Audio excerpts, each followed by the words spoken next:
پھر دوسرے دن سلطان نور الدین زنگی کے حکم پر شام کے طویل و عریض میدان میں ہزاروں انسان جمع ہو گئے۔ یہ حکم اس لیے جاری کیا گیا تھا کہ اہل ایمان اپنی آنکھوں سے ایک بہتان طراز کو دی جانے والی سزا کا منظر دیکھ سکیں۔ پھر امیر ابن مرکوم کو اس طرح میدان میں لایا گیا کہ بھاری زنجیروں کے بوجھ سے اس کے قدم لڑکھڑا رہے تھے اور بار ندامت سے سر جھکا ہوا تھا، اور ذلت و رسوائی کے احساس سے سرخ و سفید چہرہ مسح ہو گیا تھا۔ پھر شرعی حکم کے مطابق امیر ابن مرکوم کے 80 کوڑے لگائے گئے، یہاں تک کہ وہ لہو لہان ہو کر زمین پر گر پڑا۔ اس عبرت ناک منظر کو دیکھ کر شام کے باشندوں کو یقین آ گیا کہ کوئی مجرم سلطان عادل کی دسترس سے دور نہیں، خواہ وہ کوئی بااثر امیر ہی کیوں نہ ہو۔ جب امیر ابن مرکوم زخموں کی سوزش سے کراہ رہا تھا تو سلطان نور الدین زنگی اس کے قریب پہنچے اور انتہائی غضبناک لہجے میں کہنے لگے، یہ شریعت کی سزا تھی جو مکمل ہو گئی، مگر ابھی تیری دوسری سزا باقی ہے۔ پھر جب امیر ابن مرکوم کے زخم بھر گئے تو اسے ایک گدھے پر سوار کر کے پورے شہر میں گھمایا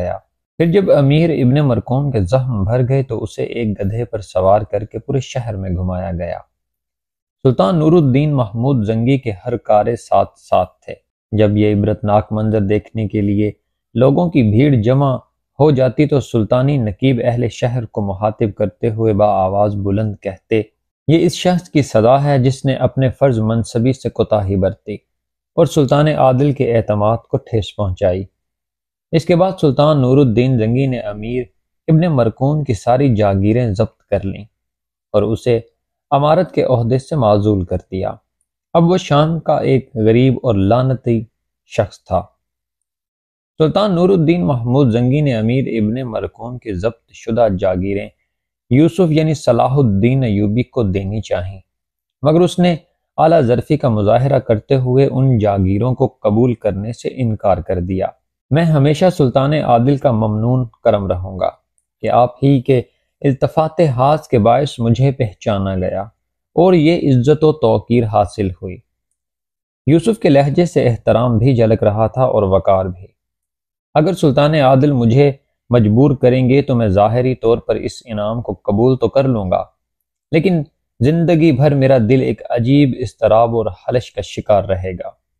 سلطان نور الدین زنگی نے کسی قدر حیرت سے یوسف کی طرف دیکھا اور انتہائی نرم لہجے میں کہا، اپنی بات کی وضاحت کرو یوسف۔ سلطان عادل، مجھے یہ احساس چین سے بیٹھنے نہیں دے گا کہ جیسے میں ایک غاصب ہوں۔ یوسف نے مؤدب لہجے میں اپنی بات کی وضاحت کرتے ہوئے کہا، میں نے امیر ابن مرکوم کی جاگیروں پر قبضہ کر لیا ہے۔ تم غاصب تو اس وقت کہلاتے جب اس میں تمہاری ذاتی کوششوں کو دخل ہوتا۔ یوسف کا جواب سن کر سلطان نور الدین محمود زنگی کے ہونٹوں پر ہلکا سا تبسم ابھر آیا تھا۔ اگر غاصب نہیں تو پھر خود کو ایک سود خور سمجھوں گا۔ یوسف نے نئے انداز سے اپنے انکار کی توجیہ پیش کرتے ہوئے کہا، ان جاگیروں کے حصول میں میری کسی ذاتی کوشش یا کارکردگی کو کوئی کچھ دخل نہیں ہے۔ میرے لیے یہی اعزاز کافی ہے کہ سلطان عادل نے مجھے ہم کلامی کا شرف بخشا۔ یوسف کا جواب سن کر سلطان نور الدین زنگی کے چہرے پر گہری مسرت کا رنگ ابھر آیا۔ پھر حاضرین دربار سے مخاطب ہو کر بولے، یوسف کے حد و حال بہت غور سے دیکھ لو، اہل وفا کے چہرے ایسے ہی ہوا کرتے ہیں۔ سلطان نور الدین زنگی کے ان الفاظ سے یوسف اور اس کے خاندان کا مرتبہ کچھ اور بلند ہو گیا، مگر اس کے ساتھ ہی کچھ دوسرے امراء کے دل میں بھی حسد کے جذبات کروٹیں لینے لگے۔ بعد جہاں دیدہ اور قیافہ شناس امیروں کو اندازہ ہو گیا تھا کہ سلطان کا مصاحب خاص ہونا اس نوجوان کی حقیقی منزل نہیں ہے بلکہ اس کا مقام تو کچھ اور ہی ہے، ترکی نژاد کنیز شاریہ کو بھی یوسف نے دل کی گہرائیوں سے معاف کر دیا تھا اور سلطان نور الدین زنگی نے سفارش کر کے سلطانی حرم سرا کی کنیزوں میں شامل کرا دیا تھا۔ شاریہ کو پہلے ہی یوسف سے محبت تھی، مگر جب اس نے ایک نوجوان کی اعلیٰ ظرفی کا یہ عظیم الشان مظاہرہ دیکھا تو وہ وارفتہ ہو گئی اور ایک دن شدید اضطراب کی حالت میں یوسف کے گھر پہنچ گئی اور اہل خانہ کے سامنے رو رو کر یوسف سے معافی مانگنے لگی۔ نجم الدین ایوب اور زبیدہ نے بھی ایک بے سہارا لڑکی سے ہمدردی کا اظہار کیا۔ پھر شاریہ نے نجم الدین ایوب سے عاجزانہ درخواست کرتے ہوئے کہا، مجھے صرف اتنی اجازت دے دیں کہ میں کبھی کبھی آپ کے گھر حاضر ہو جایا کروں۔ مجھے آپ بزرگوں کی شکل میں اپنے ماں باپ نظر آتے ہیں۔ نجم الدین ایوب اور زبیدہ نے خوشی سے اجازت دے دی۔ شاریہ کے پاس یوسف کو دیکھنے کا یہی ایک بہانہ تھا۔ شاریہ کو جب بھی فرصت ملتی وہ نجم الدین ایوب کے یہاں پہنچ جاتی۔ پھر ایک دن اسے یوسف تنہائی میں مل گیا۔ یہی وہ ساعتیں تھیں جب شاریہ نے یوسف یعنی صلاح الدین ایوبی کے سامنے کھل کر اپنی محبت کا اظہار کر دیا۔ یوسف، تم ایک سپہ سالار کے بیٹے اور سلطان عادل کے مصاحب خاص ہو۔ شاریہ کے لہجے میں سوز عشق اور دل کا درد شامل تھا۔ میں ایک ادنا کنیز سہی مگر تم سے بے پناہ محبت کرتی ہوں، ایسی محبت کہ تمہاری والدہ کے بعد شاید ہی دنیا کی کوئی عورت اس کا دعویٰ کر سکے۔ یوسف یعنی سلطان صلاح الدین ایوبی خاموشی سے شاریہ کے بے حد جذباتی گفتگو سن رہا تھا۔ میں اپنی محبت کا جواب محبت سے نہیں چاہتی۔ یکایک شاریہ کی آنکھوں سے نمی جھلکنے لگی تھی۔ بس تم مجھ سے ایک وعدہ کر لو، صرف زبانی وعدہ۔ کیسا وعدہ؟ یوسف چونک کر کہا۔ یہی کہ تم مجھے یاد رکھو گے مگر برے نام سے نہیں۔ شاریہ روتے ہوئے التجا کر رہی تھی۔ میں نے اس واقعے کو یکسر فراموش کر دیا ہے شاریہ، یوسف نے انتہائی نرم اور شیریں لہجے میں کہا، تاکہ اس لڑکی کے دل سے جرم کا احساس مٹ جائے کہ تمہاری عظمت ہے یوسف کہ تم نے اس واقعے کو بھلا دیا ہے، مگر وعدہ کرو کہ تم مجھے فراموش نہیں کرو گے۔ شاریہ کے دل کی گہرائیوں میں چھپا حرف آرزو اس کے دلکش ہونٹوں پر آ کر مچل گیا تھا۔ جب تم بہت بڑے انسان بن جاؤ گے اور لوگ تمہاری قربت کو ترسیں گے تو مجھے اپنے دیدار سے محروم نہ کر دینا۔ اپنے محافظ سپاہیوں کے نام فرمان جاری کر دینا کہ جب شاریہ نام کی کوئی مجنون عورت تم سے ملنے آئے تو اسے روکا نہ جائے۔ شاریہ کے جذبات کی وارفتگی دیکھ کر یوسف کچھ دیر کے لیے اپنی جگہ ساکت ہو کر رہ گیا۔ کہ جب حیرت و سکوت کی یہ کیفیت زائل ہوئی تو وہ مسکراتے ہوئے شاریہ سے مخاطب ہوا، تمہیں کیسے معلوم ہوا کہ میں بڑا انسان بنوں گا؟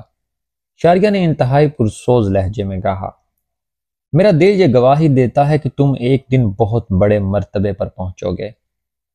یوسف نے شاریہ کی گفتگو کو ایک شدید جذباتی عمل سے تعبیر کیا اور مسکراتے ہوئے کہا، اگر میری زندگی میں وہ دن آیا تو تم کسی رکاوٹ کے بغیر مجھ تک پہنچ سکو گی۔ شاریہ کے دلکش چہرے پر ایسی اطمینان کی لہر دوڑ گئی جیسے اسے زمانے بھر کی دولت حاصل ہو گئی ہو۔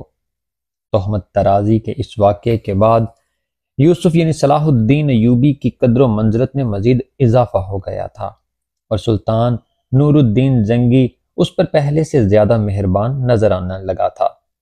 یہ ایک دنیاوی کلیہ ہے کہ جب کسی انسان کو عزت و دولت حاصل ہوتی ہے تو اس کے قریبی دوست اور عزیز دار بھی دشمنوں یا حاسدوں کی صف میں کھڑے ہو جاتے ہیں۔ غیروں کا تو ذکر ہی کیا، دربار سلطانی میں نو عمر یوسف کی غیر معمولی مقبولیت نے بعض ان عمراء کو بھی حسد میں مبتلا کر دیا تھا جو بہت روشن خیال اور اعلیٰ ظرف تصور کیے جاتے تھے۔ معزول امیر ابن مرقوم ویسے ہی یوسف سے شدید نفرت کرتا تھا۔ اس نے انتقام کے لیے ان امیروں کو بھی ورگلانا شروع کیا جن سے اس کے قریبی تعلقات تھے۔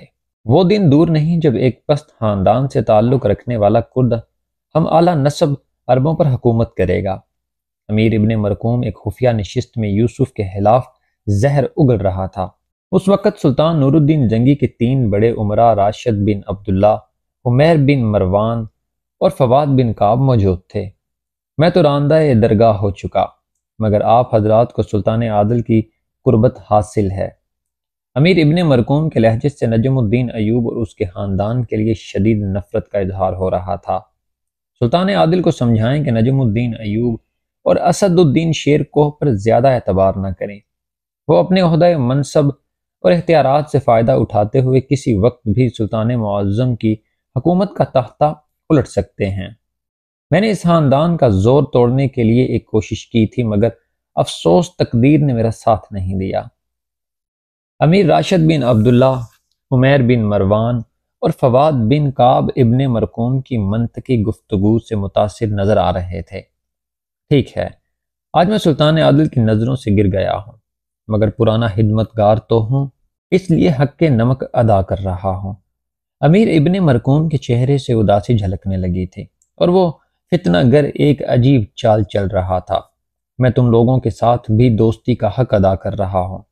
صرف سلطان عادل ہی کے اقتدار کو خطرہ نہیں، تمہاری کرسیاں بھی آنے والے طوفان کی زد میں ہیں۔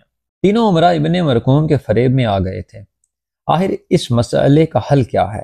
امیر راشد بن عبداللہ نے ابن مرکوم سے پوچھا۔ ہم خود بھی اس خاندان کے بڑھتے ہوئے اثرات سے خائف ہیں۔ اس مسئلے کا بس ایک ہی حل ہے۔ امیر ابن مرکوم نے بڑی عیاری سے لب کشائی کی۔ سلطان عادل کو مشورہ دیں کہ بیک وقت دو بھائیوں کے ہاتھ میں فوجوں کی کمان نہیں ہونی چاہیے۔ پہلے اسد الدین شیرکو کو سالاری کے عہدے سے ہٹا کر دربار کی چار دیواری تک محدود کر دیا جائے تاکہ وہ سلطان عادل کی خدمت میں صرف سلام پیش کرتا رہے۔ اسد الدین شیرکو کے ہاتھ میں تلوار کا رہنا انتہائی خطرناک بات ہے۔ یہ کہہ کر امیر ابن مرکوم کچھ دیر کے لیے خاموش ہو گیا اور تینوں امراء کے چہروں کا جائزہ لینے لگا۔ ابن مرکوم کے دلائل اور چرب زبانی نے اپنا کام دکھا دیا تھا۔ سردار عمیر بن مروان نے اس کی تائید کرتے ہوئے کہا، اسد الدین شیرکو وہ بہت جنگجو انسان ہے، ہر وقت قہر و غضب کا مجسمہ سا نظر آتا ہے۔ امیر ابن مرکوم نے لوہا گرم پا کر ایک اور بھرپور ضرب لگائی۔ اسد الدین شیرکو جنگجو ہی نہیں، ایک نہایت شاطر انسان بھی ہے، اپنے بڑے بھائی نجم الدین ایوب سے زیادہ خطرناک ہے۔ اسے سالاری کے منصب سے ہٹانے کے بعد کسی دوسرے موقع پر نجم الدین ایوب کے ہاتھ سے بھی تلوار لے کر اسے بھی دربار میں ہی بٹھا دیا جانا چاہیے۔ اس طرح زنگی خاندان کا اقتدار بھی محفوظ ہو جائے گا اور آپ حضرات کی کرسیاں بھی۔ پھر تینوں امراء ابن مرکوم سے وعدہ کر کے اٹھے کہ وہ عنقریب اس خاندان سے نجات حاصل کر لیں گے۔ پھر وہ دن امیر ابن مرکوم کی زندگی کا یادگار دن تھا، جب پورے شام میں یوسف کی موت کی خبر عام ہو چکی تھی۔ امیر ابن مرکوم خوشی سے پاگل ہو کر گلی کوچوں میں چیختا پھر رہا تھا، لوگو سنو، قدرت نے میرے ساتھ انصاف کر دیا۔ نجم الدین ایوب نے اپنے اختیارات استعمال کر کے مجھے سلطان عادل کے ہاتھوں معزول کرا دیا تھا، مگر حقیقی عادل تو اللہ کی ذات پاک ہے، اس کی عدالت میں کسی کی سفارش نہیں چلتی۔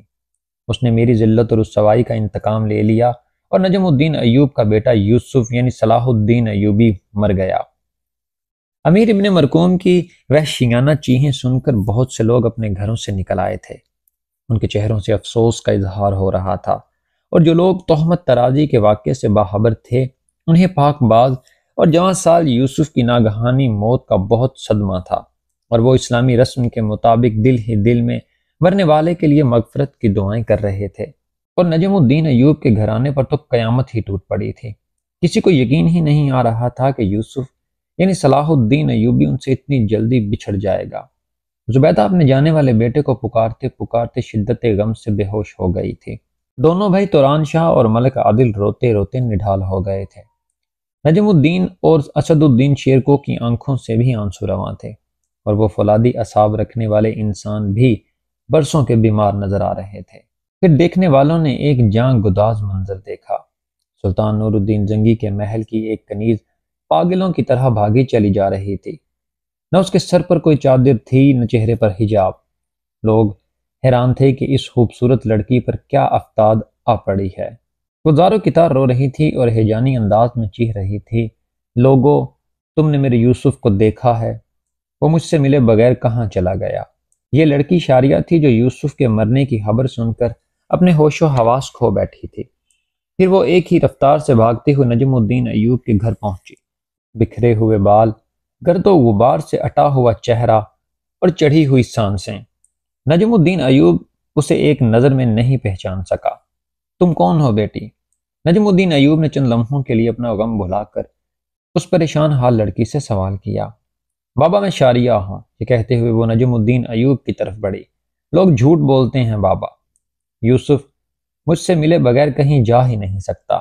یہ کہہ کر شاریہ نے نجم الدین ایوب کے سینے پر سر رکھ دیا اور وہ بے ہوش ہو گئی۔ اس المناک واقعہ کی تفصیل یہ ہے کہ سلطان نور الدین محمود زنگی نے یوسف کو اپنے معتمد غلام امین کے ساتھ ایک خفیہ سرکاری کام سے شہر ہما بھیجا تھا۔ پھر ایک رات جب تمام لوگ گہری نیند میں ڈوبے ہوئے تھے تو اچانک زلزلے نے پورے شہر کو اپنی لپیٹ میں لے لیا۔ زلزلہ اتنا شدید تھا کہ چند لمحوں میں ہمہ کی زمین زیر و زبر ہو گئی۔ پھر جب صبح ہوئی تو قریب کے شہر میں ٹھہرے ہوئے سلطان نور الدین زنگی کے جاسوسوں نے یہ عبرت ناک منظر دیکھا۔ ایک رات میں پورا شہر کھنڈر بن گیا تھا۔ پھر برق رفتار شہ سواروں نے شام پہنچ کر سلطان عادل کو اطلاع دی کہ ہما میں ہر طرف تباہی کا منظر ہے، ایک مکان بھی زلزلے سے محفوظ نہیں رہا۔ چونکہ یوسف بھی ہما کے ایک مکان میں مقیم تھا، اس لیے اس کی موت کا یقین کر لیا گیا۔ نجم الدین ایوب کا گھر ماتم کدہ بنا ہوا تھا۔ شامی فوج کا سالار ہونے کے باعث بہت سے سپاہی اور درباری عمرہ مسلسل تعزیت کے لیے آ رہے تھے۔ غمگساروں میں وہ 3 منافق امیر راشد بن عبداللہ، عمیر بن مروان اور فواد بن کعب بھی تھے، جو امیر ابن مرقوم کے فریب میں آ گئے تھے اور در پردہ نجم الدین ایوب کو اس کے عہدے سے ہٹانے کے لیے سازشیں کر رہے تھے۔ ہم اس جواں مرگی پر یوسف کا ماتم کرتے ہیں، امیر راشد بن عبداللہ نے مصنوعی طور پر رنج و الم کا مظاہرہ کرتے ہوئے کہا۔ دوسرے امیر فواد بن کعب نے آسمان کی طرف دیکھتے ہوئے کہا، اے فلک کج رفتار، یہ کیسا ستم ہے کہ بوڑھے ماں باپ وقت کے تھپیڑے کھانے کے لیے زندہ رہ جاتے ہیں اور ان کے کڑیل جوانوں کو خاک میں ملا دیا جاتا ہے۔ یہ کہتے ہوئے امیر فواد بن کعب نے آنکھوں میں آنسو لانے کی ناکام کوشش کی۔ اگرچہ تنہائی میں روتے روتے نجم الدین ایوب کی آنکھیں سوج گئی تھیں، لیکن وہ تعزیت کرنے والوں کے سامنے غیر معمولی ضبط و تحمل کا مظاہرہ کر رہا تھا۔ امیر، آپ کے ہمدردانہ جذبات کا بے حد شکریہ، مگر ایک مومن کے لیے یہ انداز گفتگو جائز نہیں۔ بے شک یوسف کے غم میں ہمارے دل اداس اور آنکھیں اشکبار ہیں، لیکن ہمیں ہر حال میں راضی برضا رہنا چاہیے۔ تیسرے امیر عمیر بن مروان نے اپنے جذبات کی تسکین کے لیے عجیب انداز سے نجم الدین ایوبی کی دل آزاری کی۔ مجھے یوسف کی موت سے زیادہ اس بات کا غم ہے کہ تمہارے بیٹے کو قبر بھی نہیں ملی، نہ اسے غسل دیا گیا، نہ اس کی نماز جنازہ پڑھائی گئی، اور نہ ہی اسے کفن نصیب ہوا۔ اللہ ایسی موت کسی کو نہ دے۔ عمیر بن مروان کی بات سن کر نجم الدین ایوب کے چہرے پر ناگواری کا رنگ ابھر آیا، لیکن وہ مروت میں خاموش رہا۔ امیر، یہ تم رسم تعزیت ادا کر رہے ہو یا ہماری مجبوریوں کا مذاق اڑا رہے ہو؟ اسد الدین شیر کو اپنے آپ پر قابو نہ رکھ سکا اور انتہائی تلخ لہجے میں امیر بن مروان کی اس دل ہراش گفتگو کا جواب دیتے ہوئے بولا، میرا یہ مطلب نہیں تھا۔ امیر عمیر بن مروان گھبرا سا گیا تھا اور اس کے لہجے میں ہلکی سی لکنت آ گئی تھی۔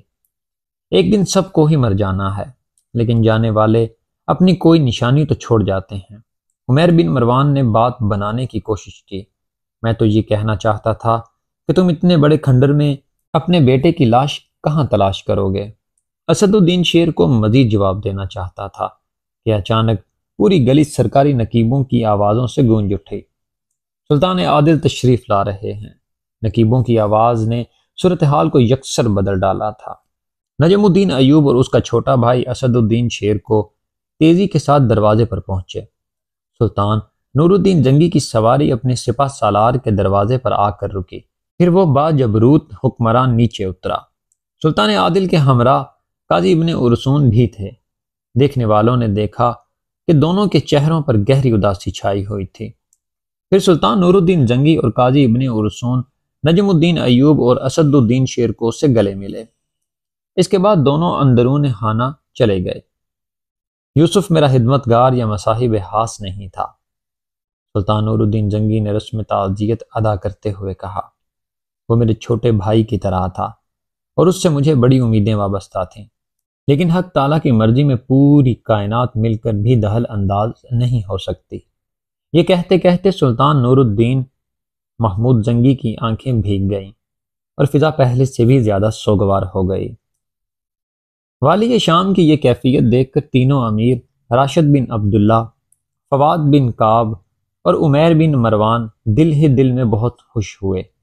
امیر ابن مرقوم نے تو انہیں یہ کہہ کر ورگلایا تھا کہ نجم الدین ایوب اور اسد الدین شیر کو دربار سلطانی میں بہت زیادہ رسائی حاصل کر چکے ہیں، لیکن آج جب ان تینوں نے یوسف کے لیے انتہائی تحسین آمیز کلمات سنے تو انہیں اندازہ ہوا کہ مرنے والا اپنے باپ اور چچا سے بھی آگے بڑھ کر سلطان عادل کے بہت قریب پہنچ چکا تھا، اور یہی وجہ تھی کہ وہ تینوں جواں مرگ یوسف کی موت پر انتہائی خوشی محسوس کر رہے تھے۔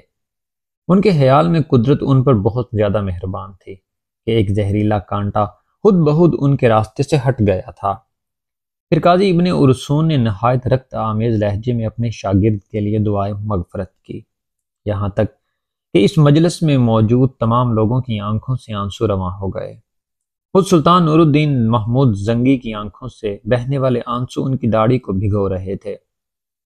تینوں حاسد امیروں نے بھی سلطان عادل کو خوش کرنے کے لیے رونے کی کوشش کی، مگر آنکھوں کے گوشے تو اس وقت بھیگتے ہیں جب دل پر چوٹ پڑتی ہے، اور راشد بن عبداللہ، فواد بن کعب اور عمیر بن مروان کے سینوں میں دل کی جگہ پتھر رکھے ہوئے تھے۔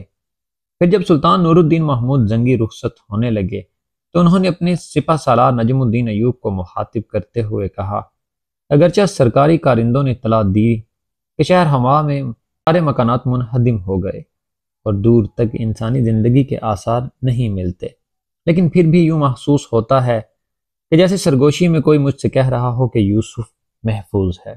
آمین۔ قاضی ابن ارسون نے با آواز بلند کہا، آپ سلطان عادل ہیں اور مجھے یقین ہے کہ حق تعالیٰ آپ کی دعا ضرور سنے گا۔ سلطان نور الدین محمود زنگی اور قاضی ابن ارسون کی باتیں سن کر نجم الدین ایوب اور اسد الدین شیرکوہ کے پس مردہ چہروں پر خوشی کی تیز لہر دوڑ گئی تھی، مگر تینوں حاسد عمرا دل ہی دل میں ہنس رہے تھے کہ سلطان عادل یوسف کے باپ اور چچا کو جھوٹی تسلیاں دے رہے ہیں، ورنہ موت کی وادی میں گم ہو جانے کے بعد کون واپس لوٹ کر آیا ہے۔ دوسری طرف شہر حما میں بڑی عجیب صورتحال تھی۔ رات بھر گہری نیند سونے کے بعد جب یوسف صلاح الدین اور سلطان عادل کا غلام امین بیدار ہوئے تو دونوں پر شدید حیرت و سکوت کی کیفیت طاری ہو گئی۔ بہت دیر تک ان کی سمجھ میں ہی نہیں آیا کہ وہ کہاں پر ہیں۔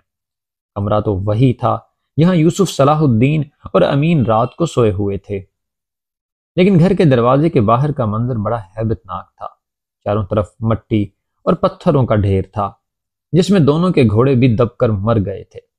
بہت دیر تک یوسف اور سلطان نور الدین زنگی کا غلام حیران و پریشان کھڑے یہی منظر دیکھتے رہے۔ پھر مکانات کے ملبے سے گزر کر وہ کچھ دور تک آگے بڑھے تاکہ کسی محلے دار سے مل کر صورتحال جاننے کی کوشش کریں، مگر کس سے پوچھتے کہ کل رات شہر حما پر کیا قیامت گزری ہے۔ وہاں تو کوئی زندہ بھی نہیں بچا تھا۔